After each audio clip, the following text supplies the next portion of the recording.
बिस्मिल्लाहिर्रहमानिर्रहीम। अस्सलाम वालेकुम नाज़रीन, मैं हूं अहमद फवाद और आप देखते हैं मुझे मेरे यूट्यूब चैनल और फेसबुक पेज पर। नाज़रीन, तीन बड़ी अपडेट्स के साथ आज की इस व्लॉग में आप खिदमत में हाजिर हुआ हूं। सबसे पहले तो इमरान खान साहब के खिलाफ जो तौहीन अदालत वाला मामला था, जो जज ज़ेबा चौधरी के हवाले से इमरान खान साहब के कुछ रिमार्क्स थे, उसके बाद तौहीन अदालत की कार्रवाई उनके खिलाफ शुरू हुई थी। इस मामले के ऊपर एक बड़ी ब्रेकिंग न्यूज़ आपके साथ में शेयर करूंगा।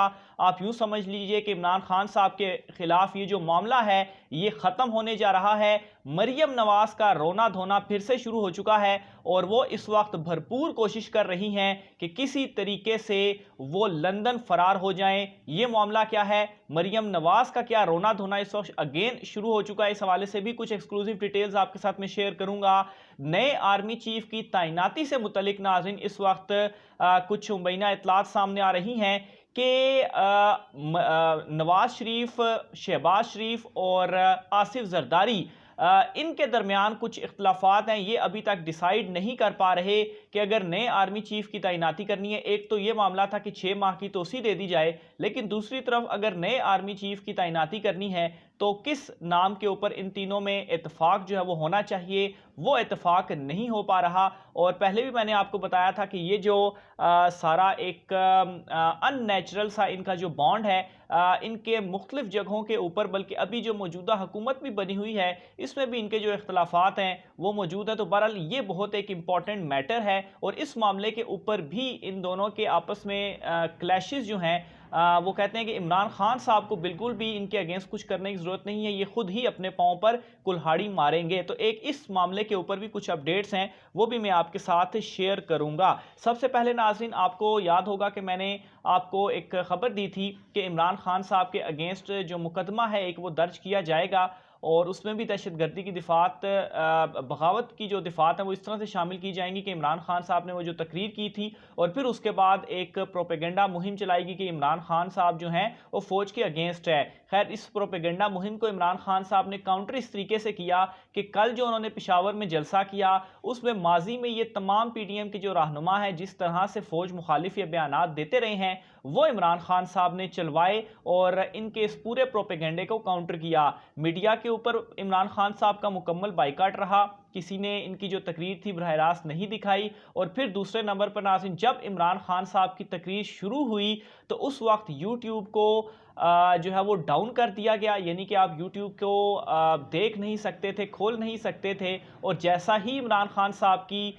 तकरीर ख़त्म हुई तो उसके बाद एकदम से यूट्यूब की जो सर्विसेज थी वो बहाल हो गई। इवन कि मैं भी कल जो है वो अपनी जो वीडियो यूट्यूब के लिए लगा रहा था, अपलोड कर रहा था, तो इमरान खान साहब की तकरीर के दौरान ही यूट्यूब अचानक से बंद हो गया और फिर उसके बाद तकरीर के बाद जो है मुझे थोड़ा सा जो वीडियो थी वो अपना लेट शेयर करना पड़ी। तो बहरहाल एक तो चीज़ ये हो गई कि इमरान खान साहब के ख़िलाफ़ अब मुकदमा दर्ज करने की जो दरख्वास्त है वो सामने आ गई है कि इमरान खान साहब के ख़िलाफ़ बगावत का जो मुकदमा है वो दर्ज किया जाए। तो ये एक तो कन्फर्म हो गया, जो मैंने आपको ख़बर भी दी थी। और दूसरे नंबर पर नाज़रीन, अहम एक रिलीफ आप समझ लें कि इमरान खान साहब ने जो जज ज़ेबा चौधरी के हवाले से जो तौहीन अदालत वाला मामला था उसमें इमरान खान साहब ने आज इस्लामाबाद हाई कोर्ट में अपना जो जवाब है वो दोबारा जमा करवाया। जो गुज़श्ता समाअत थी, इस्लामाबाद हाई कोर्ट ने यह कहा था कि आपके जवाब से वो सेटिस्फाई नहीं है और हाई कोर्ट का ये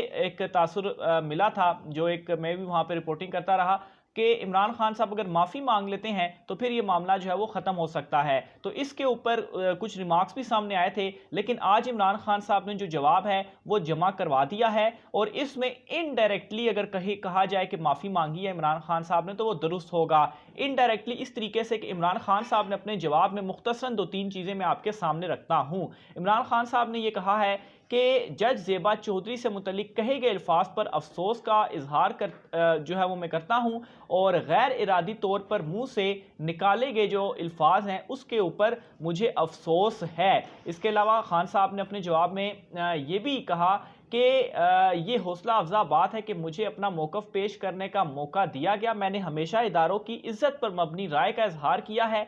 यकीन दहानी कराता हूँ कि अदालत और जजिस की इज़्ज़त करता हूँ। तो ये नाज़रीन इमरान खान साहब की जानिब से जो जवाब है वो जमा कराया गया है। इसके अलावा इस जवाब में एक और अहम पॉइंट है जो कि इमरान खान साहब ने कहा है और उसमें उन्होंने कहा है कि जजेस आम आदमी को इंसाफ फराहम करने में हमा वक्त मसरूफ़ रहते हैं। मेरा मकसद खातून मजिस्ट्रेट की दिल आज़ारी नहीं था। हाई कोर्ट और इसकी मातहत अदालतों के लिए बहुत एहतराम है। खातून जज के एहसासात को ठेस पहुंचाना मकसद नहीं था। पब्लिक रैली में नादानस्तगी में अदा किए गए अल्फाज पर अफसोस है। खातून जज को धमकाने का इरादा नहीं था, बल्कि ऐसा करने का सोच भी नहीं सकता। तो ये एक 19 सफ़ात के ऊपर मुश्तमिल इमरान खान साहब का जवाब था, और ये उसमें एक जो क्रक्स लाइन थी, जो अहम नुकात थे, वो मैंने आपके सामने रख दिए। तो इसके बाद नाजरीन अब लग यही रहा है कि इमरान खान साहब के अगेंस्ट अब ये जो तौहीन अदालत वाला मामला है वो ख़त्म हो जाएगा। इसकी जब समात होगी तो जज साहब की जानिब से जब ये जवाब देखा जाएगा, तो इसमें एक तो इनडायरेक्टली चूंकि इमरान खान साहब ने माफ़ी मांग ली है,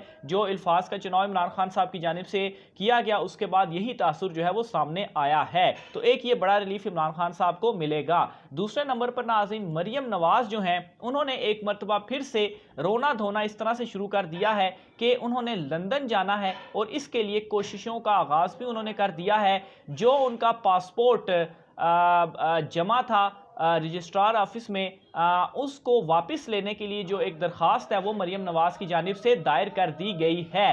तफसीलात के मुताबिक नाज़रीन मरियम नवाज की जानिब से ये कहा गया है कि 4 साल से पासपोर्ट अदालती तहवील में है। अभी तक नैब जो है, जो उनके खिलाफ चौधरी शुगर मिल का केस था, उसमें चालान नहीं जमा करा सका।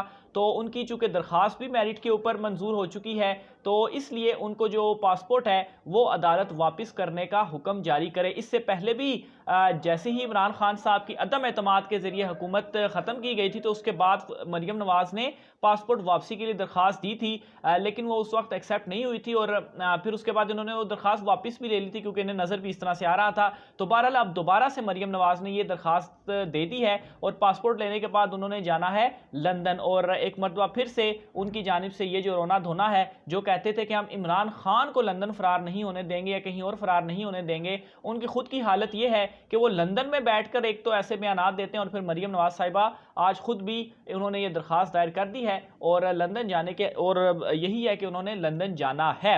आर्मी चीफ एक्सटेंशन के मामले से नाजरीन कुछ जो है वो इतलात गर्दिश कर रही हैं, और इसमें यह सामने आ रहा है कि नवाज शरीफ, शहबाज शरीफ और आसिफ जरदारी, ये तीनों जो हैं, अगर नए आर्मी चीफ की तैनाती का जो मामला है, एक तो इसमें एक्सटेंशन वाला मामला सामने आया था कि 6 माह एक्सटेंशन दे दी जाए, लेकिन फिर दूसरे नंबर पर नए नाम के ऊपर अभी तक इन तीनों में चूंकि डिस्कशन तो है, लेकिन तीनों का एक नाम के ऊपर कोई इतफाक नहीं है। और ये जो भानुमती का कुंभा, ये अननेचुरल इनका बॉन्ड है।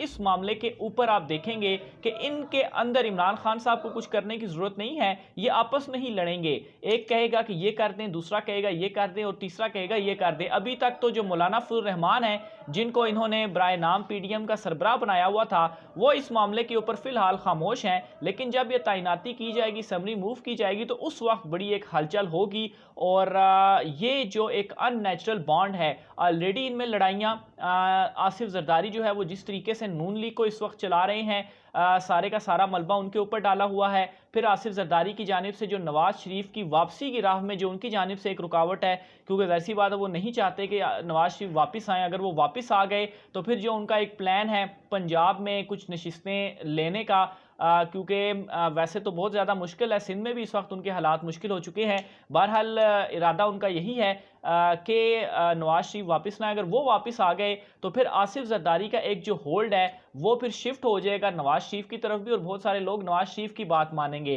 तो इस वक्त ये इख्तलाफात भी हैं, और दूसरा इस मामले के ऊपर भी इनका आपस में जो लड़ाई झगड़ा है वो शुरू हो चुका है। और आप देखेंगे कि आइंदा आने वाले दिनों में, और ख़ास तौर पर ये जो सितंबर है, क्योंकि इस सितंबर में ही इमरान खान साहब ने ऐलान करना है लॉन्ग मार्च का, तो गेम जो है वो ऑन है। मज़ीद तफसीलात भी आपके साथ मैं शेयर करता रहूँगा।